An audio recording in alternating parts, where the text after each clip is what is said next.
দয়া করে তোমার এই মুসলমান মার ঘরে জন্ম দিয়েছে, তোমার কোনো যোগ্যতা ছাড়া, তোমার কোনো আবেদন ছাড়া। লাম ইয়াকুন শাইআম মাযকুরা, আমি আর তুমি এই পৃথিবীতে আসার আগে উল্লেখিত কোনো বস্তু ছিলাম না, কোন আদমশুমারিতে আমাদের নাম ছিল না, কোন মেম্বার চেয়ারম্যানের সুপারিশ ছিল না, পৃথিবীর কেউ জানতো না আমি আসবো কিনা, কেউ জানতো না।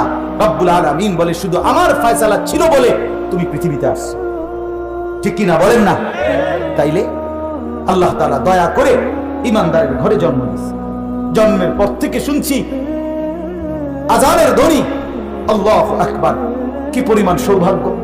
পৃথিবীর 600 কোটি মানুষ, আজকের এই পৃথিবীতেও যদি 800 কোটি মানুষ হয়, যদি 200 কোটিও মুসলমান হয়, এখনো রানিং 600 কোটি মানুষ আল্লাহ তাআলা তাদেরকে ইমানদারের ঘরে জন্ম দেয় নাই, তারা মুমিন হয় নাই। মিয়া রব্বুল আলামিন আমার কোন যোগ্যতা ছাড়া আল্লাহ তাআলা তার নিজ ফজলে, নিজ দয়ায় আমার এক মুসলমানের ঘরে জন্ম দিয়েছে।